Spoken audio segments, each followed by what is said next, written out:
அங்க என்ன கலாட்டா? வரதட்சணை பணம் கொடுக்கலன்னு அந்த அக்காவை திருப்பி கொண்டு வீட்டுல விட்டுட்டாங்க. அடப்பாவுமே. ஏற்கனவே அந்த மனுஷன் சீட்டு கம்பல பணம் மோசம் போயிடுச்சுன்னு வேதனைப்பட்டு இருக்காரு. இப்ப இது வேறயா? அந்த பையனாவது சொன்னா கேப்பான். அம்மா இருக்கே பத்ரகாளி, என்னங்க செய்யறது? அவங்களே வராங்க. மடக்குவோம் மடக்குவோம். வாங்க வாங்க.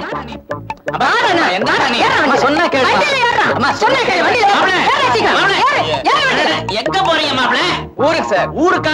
இவ்வளவு தூரம் வந்து நம்ம வீட்டுக்கு வராமலா? வாங்க நீங்க. ஊருக்கு போன சார். அட வாங்க நீங்க. அம்மா விடுத்துட்டு வா. வாங்க மாப்பிள வாங்க வாங்க வாங்க வாங்க. எனக்கு 3 மாசத்துல பொண்டாட்டி எடுத்து விட்டுட்டீங்க. ஏதாவது நல்ல நியூஸா? குறும்புக்கார மாப்பிள நீங்க. அது இல்ல சார், அம்மா வந்து நீங்க வர நான் சொல்றேன்.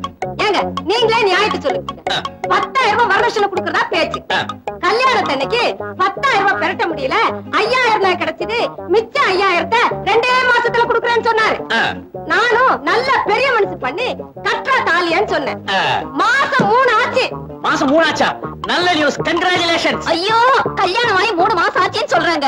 இன்னும் பணம் வந்த பாடல. கேட்டா சீட்டு கம்பெனில பணத்தை கட்டுனேன், சீட்டு கம்பெனி திவால் ஆயிடுச்சு, நான் மோசம் போயிட்டேன் அப்படின்னு சொல்றாரு. இது என்ன நியாயம்? அநியாயம். அதனாலதான் பொண்ணை கொண்டு வந்து இங்க விட்டேன். கரெக்டா செஞ்சீங்க. அப்பதான் அந்த மனுஷனுக்கு பொறுப்பு வரும். பாத்தியாடா, நியாயமான மனுஷன்டா. அதனால தானேமா அவர் கூப்பிட்டதும் நான் வந்தேன். அம்மா நீங்க இப்படி வாங்க. என்னங்க இது? என்ன நியாயம் கேக்குற? என்ன நியாயம் கேக்குற? என்னது பண்ண? அந்த அம்மா பெரிய மனசு பண்ணி 5,000 ரூபாய் அப்புறம் வாங்கிக்கிறேன்னு சொல்றாங்க. அந்த பணத்தை தவறாம தரதானே பெருமை. 2 மாசத்துல சீட் கம்பெனில இருந்து பணம் வந்திருக்கும். இப்படி திடீர்னு திவால் ஆகும்னு அவர் என்ன ஜோசியமா பார்த்தாரு? ஏதோ கொஞ்சம் கொஞ்சமா மாசம் மாசம் கொடுத்துட்டேன்றாங்களே. அப்படியா? ஏமா தவணை முறையில வாங்கிக்கலாமா? தவணை முறையா? ஆமா. உங்களால பணத்தை எப்படி எப்படி எப்படி தர முடியும்? மாசம் 50 ரூபாய். மாசம் 50 ரூபாய் கொடுத்து 5,000 நாங்க எப்ப பிடிக்காது. அதானே. இந்த பாருங்கம்மா, நீங்க என்ன பண்ணுவீங்களோ ஏது பண்ணுவீங்களோ எனக்கு தெரியாது. 10 நாள்ல பணம் அங்க வந்து சேரலன்னா உங்க பொண்ணு இங்க வாழ வெட்டியா இருப்பா. கரெக்ட். என்னங்க கரெக்ட்? என்ன பின்ன என்னங்கற? இத பாரு, இது ஹரிச்சந்திரன் வாழ்ந்த நாடு. பொண்டாட்டி அடகு வச்சாவது பணத்தை கொடுக்கணும், பொண்டாட்டி அடகு வச்சாவது பணத்தை கொடுத்தாகணும்ங்கறேன்.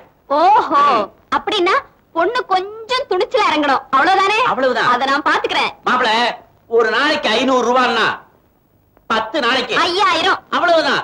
10 நாளைக்கு பொண்டாட்டி அடகு வச்சா போறோம். 11வது நாளைக்கு பொண்டாட்டி 5,000 ரூபாய் பணத்தோட மீட்டுக்கிட்டு போயிட்டே இருக்கலாம். மாப்பிளைக்கு பணம் தான் முக்கியம்.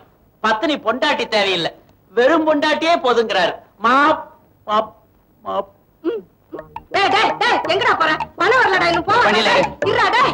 பணம் வரலடா, பணம் வரலடா. பணம் வரல. அம்மா, எனக்கு பணம் முக்கியம் இல்லம்மா, நல்ல குணமுள்ள பத்தினி தான் முக்கியம்.